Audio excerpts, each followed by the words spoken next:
3 de cada 4 mexicanos considera que es inseguro vivir en su estado debido a la delincuencia, de acuerdo con la Encuesta Nacional de Victimización y Percepción sobre Seguridad Pública del INEGI.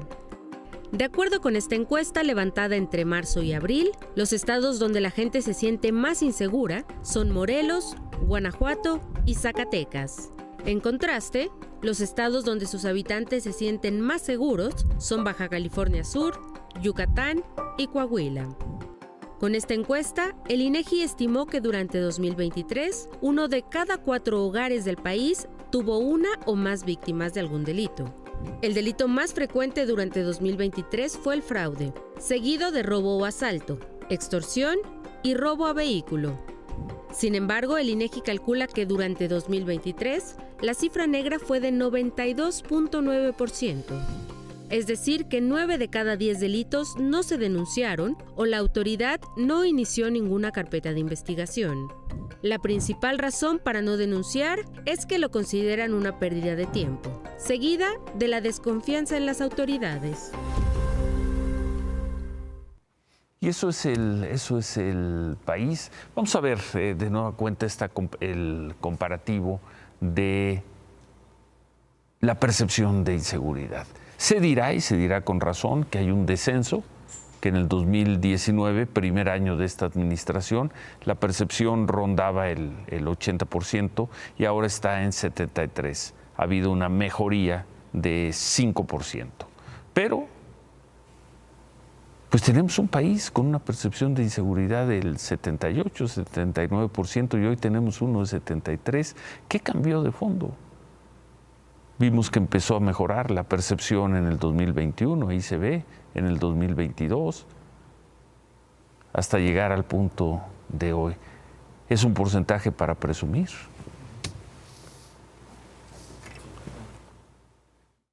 Pues sí abrimos, pero con el miedo cerrábamos y porque pues se acababan los camiones, no había ruta, teníamos que cerrar e irnos a la casa a resguardar. O sea, la realidad pues sí tenemos temor, pero pues como le digo, tenemos que venir a trabajar y hay que dejar un ladito el temor y pues como que nomás no nos acostumbremos a esto, porque la realidad pues no sabemos cómo vaya a acabar o qué tanto dure todavía. Claro que ha afectado. ¿Por qué? Porque se para todo, es como una cadena y se para la escuela y se para toda la economía de los camiones, no hay misma circulación de gente. Pero pues, ¿qué vamos a hacer? Hay que darle para adelante. Pues hay que trabajar, dicen los comerciantes de Culiacán, hay que tratar de pues hacer lo que se puede en medio de la violencia que vaya para las 2 semanas, esta violencia que ocurre especialmente en el municipio de Culiacán. 11 días, son 11 los días de enfrentamientos. Se dice que entre 2 grupos criminales, los del Chapo Guzmán, la Chapiza los llaman, y los del Mayo Zambada, la Malliza. Hoy el ejército detuvo a Mario Alexander Gámez Cuevas, a quien apodan el Pidgey. Está identificado como el jefe de seguridad de Iván Archibaldo Guzmán, el hijo del Chapo. Fue detenido por soldados en un salón de eventos en el sector Santa Fe, al norte de Culiacán. Junto con él se capturó a otras 6 personas y fueron traídas a la Ciudad de México. Esto servirá para atenuar, amainar la violencia o, como hemos visto también en otras ocasiones, ocurrirá lo contrario. Fue un operativo muy intenso que generó pánico entre los vecinos, la captura de este hombre, entre los vecinos de Santa Fe, maestros de una secundaria, la secundaria 90, que está a 2 kilómetros de donde ocurrió la detención, decidieron salir de la escuela por miedo a quedar en fuego cruzado. La secundaria sí abrió, pero otra vez los alumnos no acudieron. Aquí en la técnica 90 todos estamos muy asustados, pues a punto de decir adiós, nos vamos. Y ahí anda un helicóptero, 2 helicópteros. Mucha patrulla y soldados pasados. Mucho amor sí. al trabajo, la verdad, ya. O sea, ningún alumno no tiene caso que andemos aquí, exponiendo nuestras vidas. Y también nosotros tenemos hijos. Y familia. Qué cosas. Ahí en Culiacán fue encontrado el cuerpo de un hombre que había sido privado de su libertad ayer en el sector de La Campiña. Por la tarde fue asesinada una persona en la colonia Tierra Blanca. Hoy organizaciones civiles y cámaras empresariales de Sinaloa publicaron un desplegado, lo hicieron en medios nacionales, le piden al gobierno federal, al gobierno del estado, que les dé seguridad para que puedan regresar a sus actividades en Culiacán y otros municipios. Aseguran que la prioridad en este momento es que se les devuelva el libre tránsito para trabajar e ir a los lugares, a las escuelas sin miedo. Por ello pidieron un diálogo abierto con las autoridades para volver a tener paz. Vamos a ver si los toman en cuenta, si los escuchan. El presidente López Obrador dijo en la mañana que el gobierno de Estados Unidos tiene también responsabilidad en la crisis de violencia en Culiacán. Según la Fiscalía, el Departamento de Justicia llevaba a cabo pláticas con uno de los grupos de la delincuencia en Sinaloa. A ver, vamos a ver de nuevo cuenta la parte final de esto que dijo el presidente. Hubo un arreglo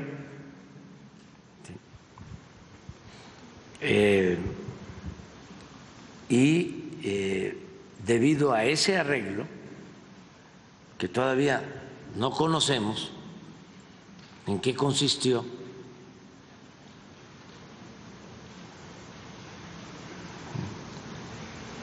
en qué condiciones se dio el arreglo, nos produjo a nosotros, sí, en Sinaloa, la confrontación que se está dando. A ver, entonces, ¿hubo un arreglo entre quién y quién? Esto tiraría o lleva a pensar que el gobierno mexicano no da por buena la versión de que el hijo del Chapo Guzmán secuestró al Mayo Zambada y lo fue a entregar a Estados Unidos. El presidente López Obrador habla de un acuerdo, de un arreglo, dijo. ¿Cómo sabe el presidente López Obrador que hubo un arreglo? Dice que no conoce el contenido de ese arreglo y le pide a Estados Unidos que le dé información, pero sí sabe que hubo un arreglo. Y si le pide esa información a Estados Unidos, eso significa que Estados Unidos se arregló con alguien para actuar en México, en territorio mexicano. Entonces, queremos creer lo que está diciendo el presidente López Obrador. Sí hubo un arreglo. Y por ese arreglo, Estados Unidos, o a través de, no sabemos quién de Estados Unidos, se operó para llevarse al Mayo Zambada y quizá a Joaquín Guzmán, llevárselos a Estados Unidos. Hubo un arreglo. Eso dice el presidente, que le sigue pidiendo información al gobierno de Estados Unidos. Pues quedan unos 10 días para ver si le entregan esa información. El gobierno de Estados Unidos pidió que Genaro García Luna permanezca el resto de su vida en la cárcel. Los fiscales del caso enviaron una carta al juez Brian Cogan, antes de la sentencia programada para dentro de 2 miércoles, el 9 de octubre. Según los fiscales, es difícil exagerar la magnitud de los crímenes, las muertes y su traición a los mexicanos y estadounidenses. Por eso piden la cadena perpetua. Hay que recordar, García Luna fue declarado culpable de narcotráfico y para los fiscales sus crímenes demandan justicia, por lo que el gobierno pide que la Corte le imponga la cadena perpetua.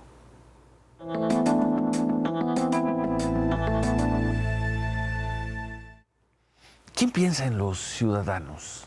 En el ciudadano, lo hemos visto en muchos casos, lo vemos en el tema de la seguridad, pero dejamos pasar una semana para saber si esta decisión que se tomó la dirección del Aeropuerto Internacional de la Ciudad de México activó los puntos de abordaje de taxis por aplicaciones en las 2 terminales, la 1 y la 2.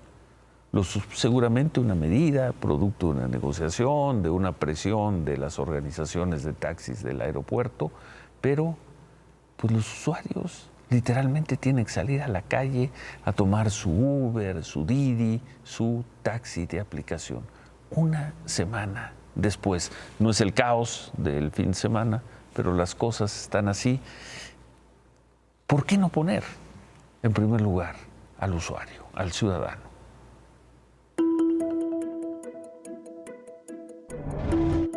Hace 9 días, el Aeropuerto Internacional de la Ciudad de México publicó en sus redes sociales un aviso de tormenta. Informó de los sitios autorizados para abordar taxis de aplicación en sus 2 terminales previo al puente de las fiestas patrias. El anuncio provocó que los pasajeros optaran por taxis del aeropuerto que frente a la demanda fueron claramente insuficientes. Desde entonces a hoy, ¿qué ha pasado con el servicio de transporte terrestre en el principal aeropuerto del país? ¿De cuánto tuvo que esperar? Promedio de 25, 30 minutos. Me formé como a las 8:45. Como media hora, yo creo. La espera esta mañana no bajaba de 30 minutos. El área de llegadas de la Terminal 2 se convirtió en un repositorio de paciencia y frustración. Porque salir a la calle a tomar otro transporte no es opción para los que vienen cargados o de un largo viaje. Si viajara más ligero puede ser que sí, pero la verdad, viajando con varias maletas, ya lo que quieres es llegar. Y afuera, los que tienen prisa optan por los servicios de aplicación, que también ofrecen sus sorpresas. Pero es un poquito impráctico porque la misma aplicación te dice que no se pueden detener aquí los vehículos, que no es un punto de autorizada. ¿La aplicación? Pues ahí está el letrero. Pero la aplicación no la tienen actualizada, entonces de todas formas hay que estar en contacto con el driver. El aeropuerto de la Ciudad de México cuenta con 1,558 taxis permisionarios organizados en 11 empresas. Sus permisos para operar se los otorga la Secretaría de Infraestructura, Comunicaciones y Transportes. Con ese permiso, una licencia federal y el pago de entre 2,300 y 2,800 pesos mensuales al aeropuerto, entre otros requisitos, ya pueden trabajar. Los taxis de aplicación han pedido que se modifiquen los reglamentos federales para ampliar las opciones para el pasajero. Y mientras eso sucede de manera aleatoria, mandan mensajes como este. Queremos informarte que Uber sigue manteniendo sus puntos de recogida en el AICM activos en las mismas ubicaciones de siempre, tanto en la Terminal 1 como en la Terminal 2. Es decir, fuera de las bahías autorizadas. Y en medio de este enredo, los encargados de regular el autotransporte federal aceptaron que se trabajó en un decreto, pero este ya no será publicado en los días que le quedan a la actual administración. ¿Y entonces? ¿Y los pasajeros? Ellos a seguir con lo que hay, con lo que tienen hasta la próxima aglomeración, el próximo bloqueo o la próxima inundación del primer aeropuerto del país. Pues está bien para gente que no tiene problemas con las piernas, pero como mi hermana ya camina lento, pues ella sí está un poquito más. Mira, ya llegó. Perdón, ¿eh?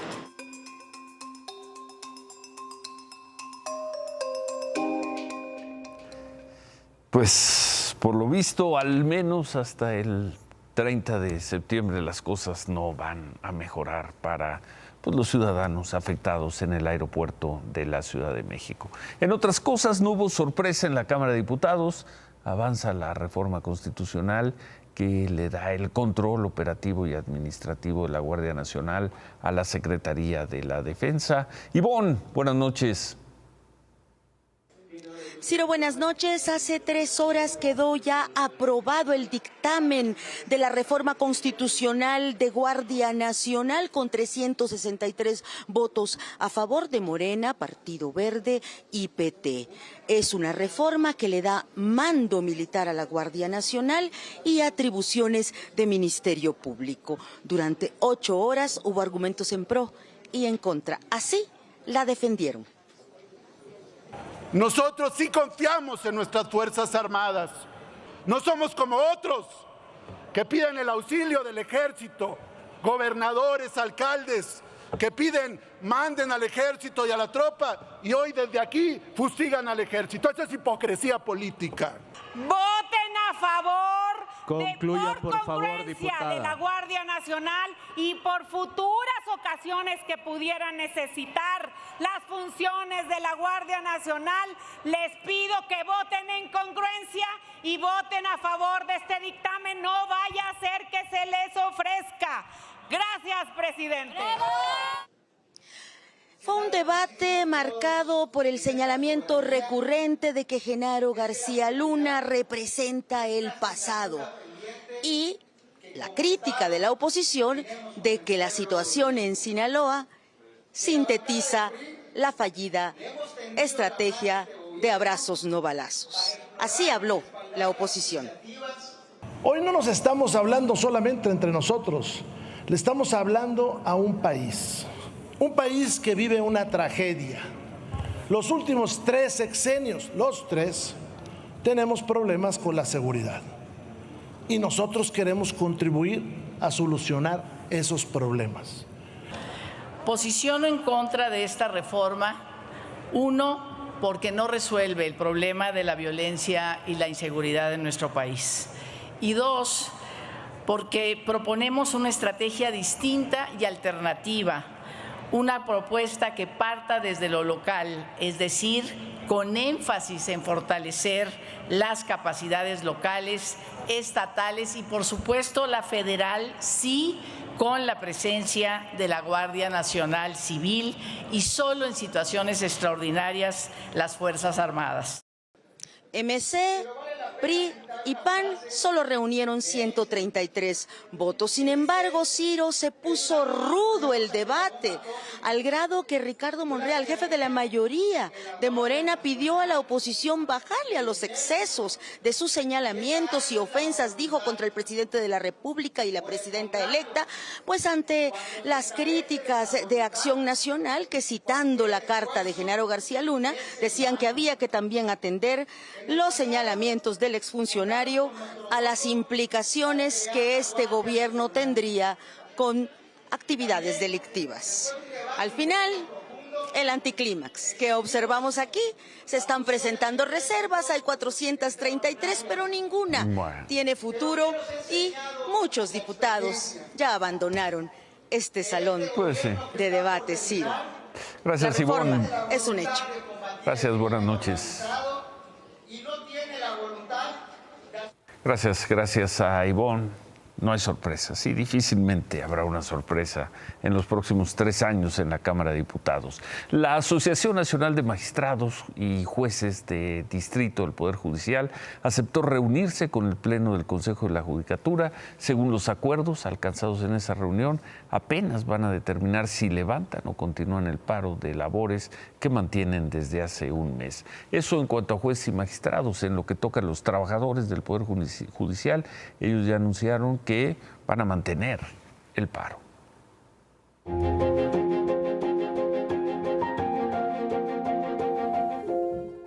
19 de septiembre a las 11 de la mañana se dio el simulacro nacional. En la Ciudad de México participaron más de 8 millones de personas. De acuerdo con el gobierno de la ciudad, se activaron más de 13,000 altavoces y solo se reportaron falla en 250. En el simulacro participaron escuelas, mercados, centros comerciales, empresas, participación que se vio también en el Palacio Nacional, en la Suprema Corte de Justicia. Ahí, por cierto, en el simulacro de la Corte vimos al ministro Pérez Dayán, también por ahí está el ministro Pérez Dayán, ahí está la ministra Lenia Batres. Pero pues no todo salió como se esperaba. Este es el mensaje que se envió a los celulares para avisar que se activaba la alerta sísmica. Se dijo que llegaría a todos los celulares en la Ciudad de México, pero no fue así. Se reportaron casos en los que el mensaje llegó tarde, se repitió en distintas horas en el mismo teléfono, o ya de plano hubo personas a quienes nunca les llegó. Supuestamente iba a traer también un sonido, no se dio. El titular de la Agencia Digital de la Ciudad de México, Eduardo Clark, escribió que durante la detonación de la alarma sísmica del simulacro nacional no llegaron todos los mensajes del nuevo protocolo de alertamientos, pero que están trabajando para diagnosticar la falla y corregirla. Es la primera vez que corríamos ese protocolo y tenemos que mejorar. Bueno, como sea, Hoy se dio este simulacro que también puso a prueba a rescatistas de la Secretaría de Seguridad de la Ciudad de México y de la Cruz Roja. Vamos a ver este ejemplo.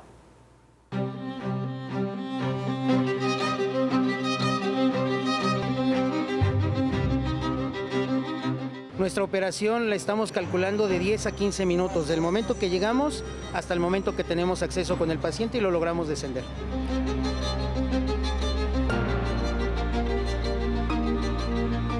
Lamentablemente, la cultura de la protección civil en nuestra ciudad todavía es nula. Lo que más recomendamos como Cruz Roja Mexicana es que se capaciten, que tomen conciencia, que empiecen desde casa.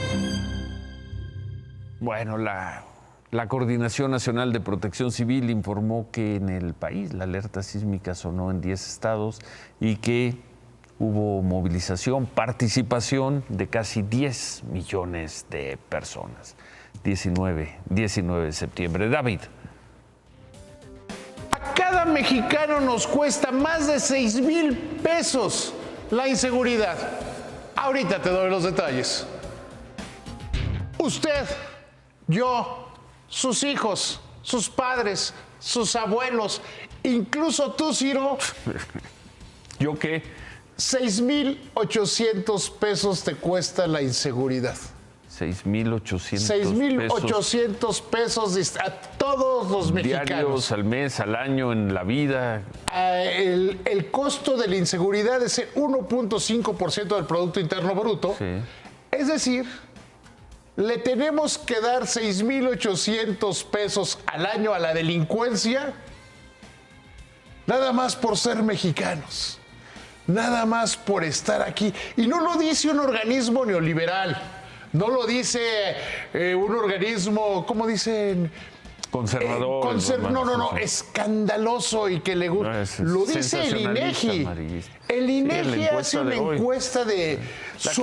La que vimos hoy, sí. Es abrumador. A ver, ¿de qué estamos hablando? 1.5 del Producto Interno Bruto se va en la inseguridad. Se va en, pues, que los delincuentes tengan un modo deshonesto de vivir. Equivale en las casas a 282,000 pesos al año. Eso es 4.1 veces el presupuesto de seguridad que destina el gobierno federal. Es decir, nada más de lo que le quitan a las personas es 4 veces el presupuesto que se tiene para seguridad en este país. Y eso le da la razón a organismos como Coparmex, que dicen el gran problema del país es la inseguridad. Le da la razón a Carlos Slim, que dice... Sin libertad, de eso vamos a hablar al final del programa. Sin seguridad no hay libertad y sin libertad no hay transformación. Y vemos en Culiacán que los negocios están cerrados, no pueden operar. Y en Cuautla. Sí. La mejor medida que hay es este dato que nos da el INEGI. A ti, a mí, a todos los mexicanos le tienen que aportar 6,800 pesos a la inseguridad. Sí, tragedia, ¿eh? Es muchísimo dinero. Tragedia. O sea, imagínate lo que podría ser este país. Que además, ¿cuántas personas, aparte de esa cantidad, pagan más por extorsiones, en fin? A esos les toca primero, a esos les toca de mucho más cerca. Pero a todos los mexicanos nos toca de una u otra manera. Remátala, David. Tendría un remate muy bueno, pero prefiero quedarme con esto. Sin seguridad no hay libertad. Bueno, regresamos con esto, lo que dijo el ingeniero Carlos Slim: sin seguridad en México no habrá libertad en México. No hay libertad en México. Volvemos.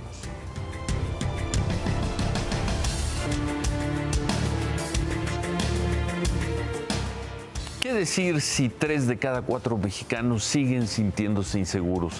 Lo difundió hoy el INEGI, lo vimos aquí. Es más o menos la misma proporción de hace 6 años, un poco más baja, pero es la misma proporción.